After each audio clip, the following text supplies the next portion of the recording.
A filha de Jairo, dentre as muitas pessoas que ressuscitaram antes mesmo de Jesus ressuscitar, depois de crucificado, nós temos a filha de Jairo. Jairo era um importante líder religioso em sua época, mas isso não significa que apenas os religiosos ou os ricos ou apenas os pobres recebiam as bênçãos dos céus. Jesus é uma bênção oblata para todos nós, para todo mundo, não importa cor, raça, sexo, nem tampouco classe social. Jesus é uma bênção dos céus para todo aquele que nele crê. Veja, nós temos aqui diferentes pessoas de diferentes classes sociais e grupos étnicos, mesmo estrangeiros, pessoas de outras nações. Jesus não veio apenas para os judeus, ele veio para salvar o homem. O homem havia se perdido, o mundo foi salvo por Jesus. Todo aquele que nele crê não pereça, mas tenha vida eterna. Essa é a promessa de Deus. Moisés talvez tenha sido o maior líder que o mundo já conheceu. Bem, entre eles também está o ressurreto Moisés, conforme Deuteronômio 34, 10 a 12. Vamos ler daqui a pouco. Também a viúva fenícia, não era ela israelita, mas recebeu a bênção da ressurreição do seu filho. 1 Reis 17, verso 9. A sunamita era, portanto, preeminente em sua comunidade, mas viúva e acabava de ficar sem o seu filho. Também o teve ressurreto por nosso Senhor.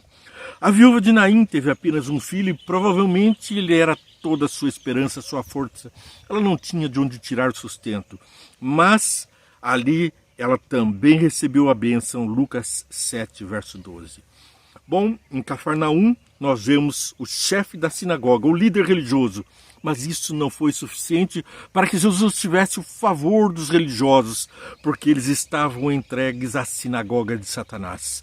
Eles estavam cegos, obcecados pelo poder terreno, pelo poder que a religião tinha sobre as pessoas. Estavam completamente dominados pelo maligno e não podiam reconhecer aquele que era a razão da existência da religião. O ligar o homem a Deus, religar o homem a Deus. Era Deus que vinha e perguntava: Adão, homem, onde estás? É Jesus quem se aproxima e cura ali o filho do chefe da sinagoga, o filho de Jairo. Traz de volta à vida um menino que estava morto. Pois bem, a criança não está morta, dizia ele, mas dorme. E todos zombaram de Jesus porque viam que ela estava morta. Nesse contexto, nós temos um pequeno trecho extraído do Comentário Bíblico Adventista que trata de comentar Mateus capítulo 24, capítulo 9, verso 24, Lucas 8, 52, João 11, de 11 a 15, Apocalipse 1, 18, João 3, 16 e Romanos 6, 23. Esses versos todos se concentram na seguinte pequena frase: a metáfora confortadora em que o sono significa morte, portanto, Jesus usou o sono como uma metáfora da morte. A morte era simbolizada pelo sono, parece ter sido a maneira predileta de Cristo para se referir a essa experiência, tanto em Mateus 9, 24, como em Lucas 8, verso 52. Ver os comentários de Cristo para se referir a essa experiência, né? Ele mesmo diz sobre isso em João capítulo 11, versos 11 a 15. A morte é um sono, mas é um sono profundo do qual unicamente o grande doador da vida pode nos despertar, pois somente ele tem a chave da morte. Pois somente ele, nenhum homem que, por mais que diga que tem a chave dos céus e do inferno, da vida e da morte, esses homens estão mentindo. Só Jesus tem essa chave e ele é que fez a ponte entre o autor da vida e o autor da morte. E nós fomos entregues a Satanás porque nos curvamos a ele. Ele queria que Jesus o adorasse. Certamente não precisa que você morra. Tudo isso te darei se prostrado me adorares. O autor da vida não se prostrou a Satanás, mas os homens, nós todos estamos constantemente nos prostrando a vícios, ao pecado, à descontemplacência, estamos assim num ato de complacência para com o pecado. E isso nos torna cúmplices do diabo e afastados de Deus. Bom, Nós vamos ver então os versos todos para podermos compreender, a partir de Moisés, a dominância de Deus sobre o mal e a vitória de Jesus Cristo para a nossa vida eterna.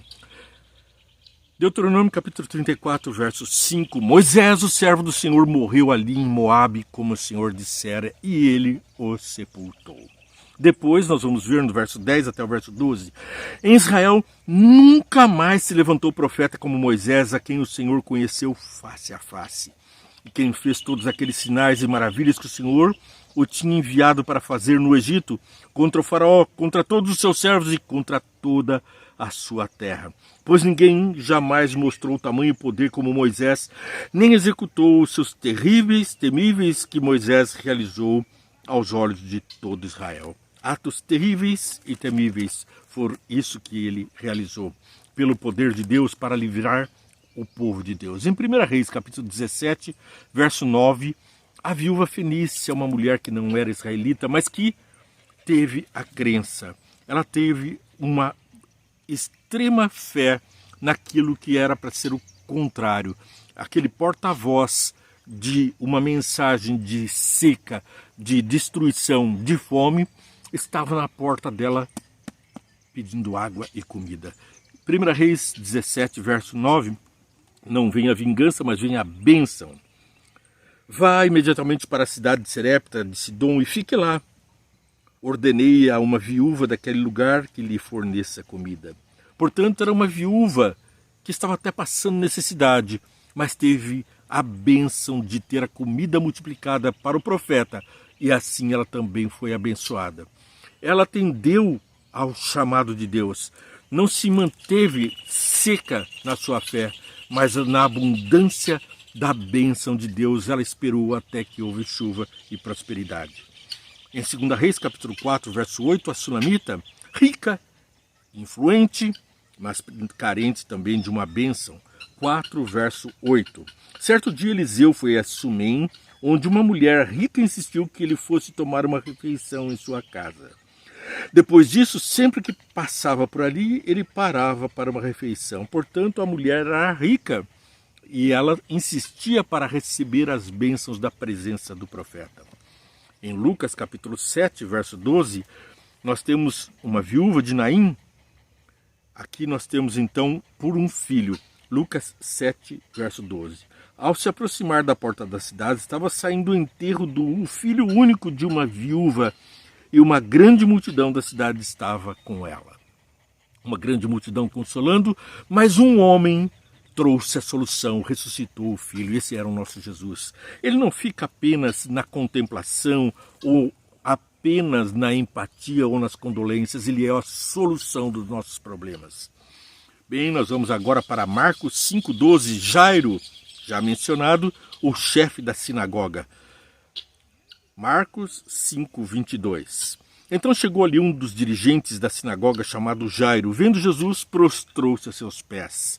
Ele implorou insistentemente: a minha filhinha está morrendo, vem por favor, impõe suas mãos sobre ela para que seja curada e que viva. Jesus foi com ele. A bênção, quando reclamada, ela é atendida por nosso Jesus. Ele não fica com apatia, indiferente às necessidades humanas e aos sofrimentos. Depois nós vemos que Jesus chorou no enterro de Lázaro. Vamos ver isso amanhã. Marcos 5:21-24. A morte na visão de Jesus Cristo. Como é que Jesus, o autor da vida, enxerga a morte? Marcos 5:21-24. Tendo Jesus voltado do barco para outra margem, uma grande multidão se reuniu ao seu redor enquanto ele estava à beira do mar. Então chegou ali um dos dirigentes da sinagoga, chamado Jairo. Vendo Jesus, prostrou-se a seus pés. Ele implorou insistentemente: minha filhinha está morrendo, vem por favor, e impõe suas mãos sobre ela para que ela seja curada e que viva. Jesus foi com ele. Impunha suas mãos, eu também imponho minhas mãos para a sua vida, para pedir a Deus que a abençoe muito a sua vida, aos seus amigos, aos seus queridos. Vê e entende, um programa tirado da palavra de Deus diretamente para o seu coração, para você ver, entender, curtir, compartilhar e seguir. Toca aí o sininho e vem com a gente, seguindo o programa com a palavra de Deus. Em Marcos capítulo 5, versos 35 até o verso 43, Temos. Enquanto Jesus ainda estava falando, chegaram algumas pessoas da casa de Jairo. Lembra? O chefe da sinagoga que pediu, vem depressa e atende a minha filhinha? 5:34. Então, versos 35 a 43, desculpe.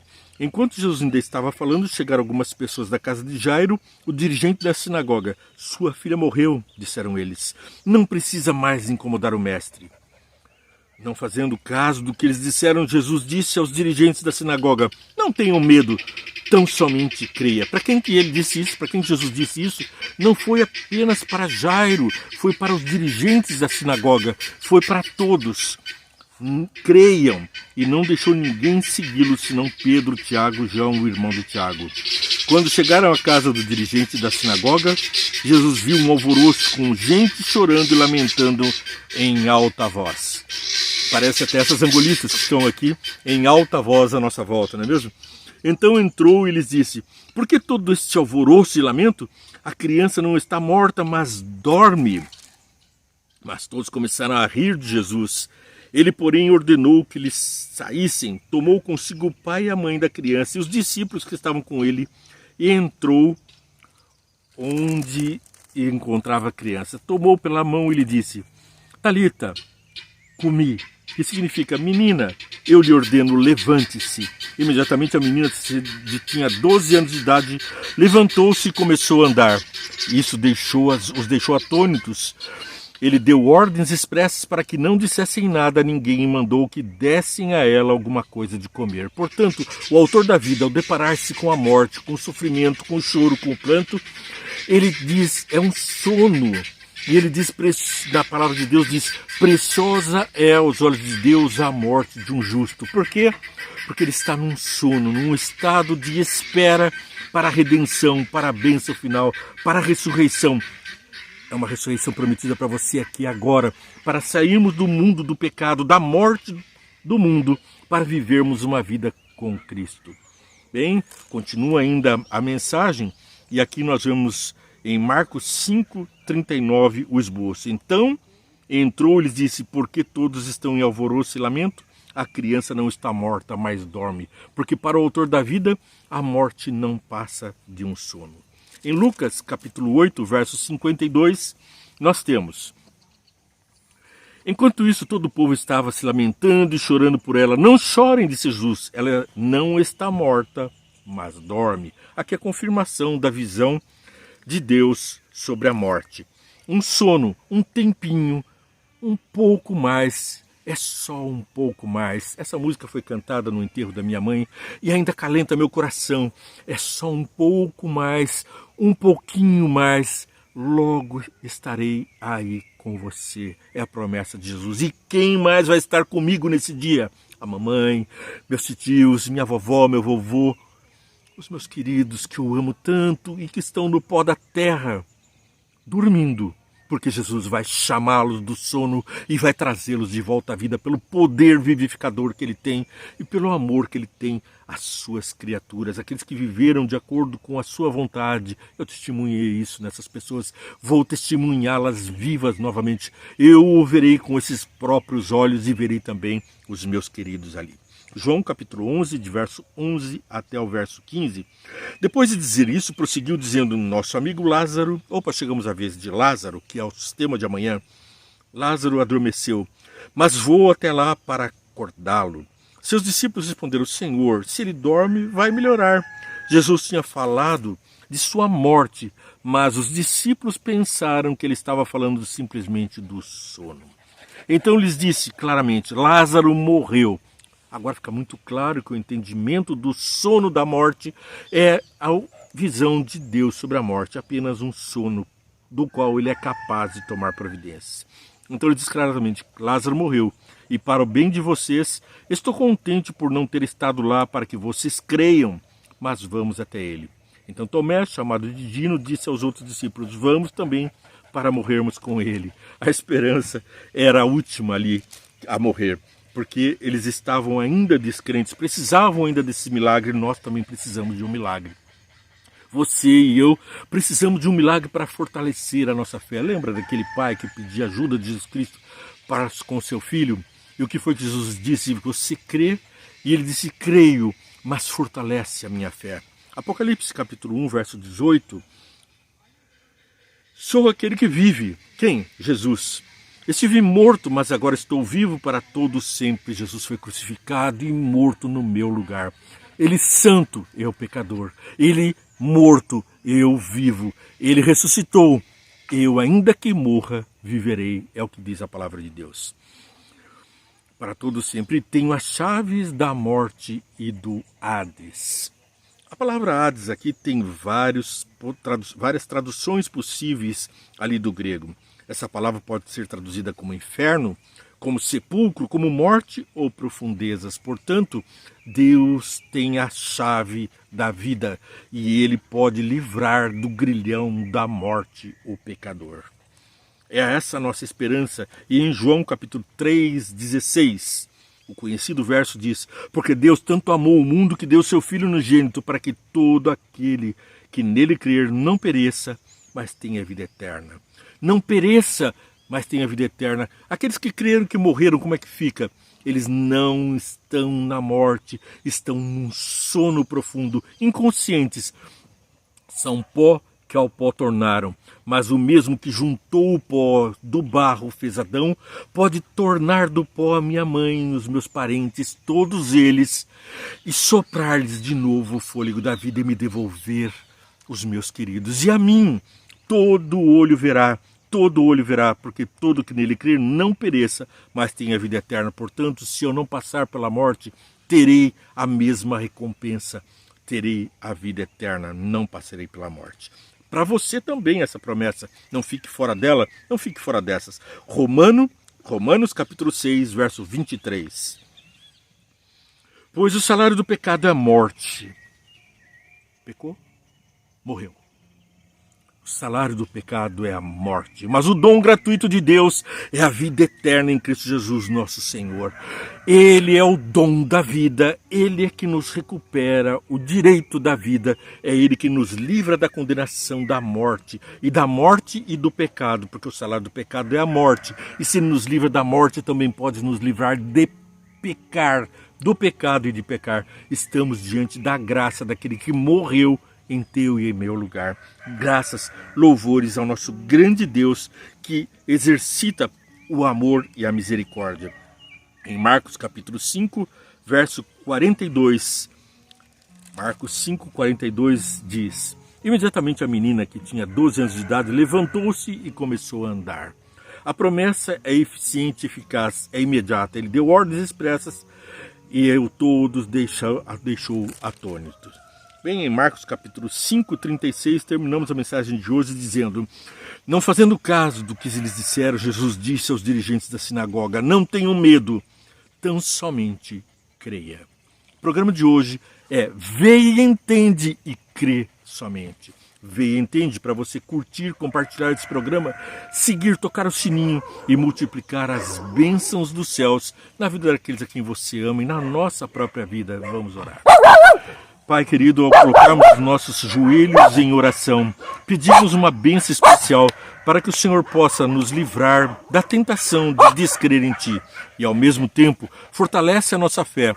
Essas histórias verdadeiras comovem o nosso coração, motivam a nossa mente e enchem-nos de esperança e de fé.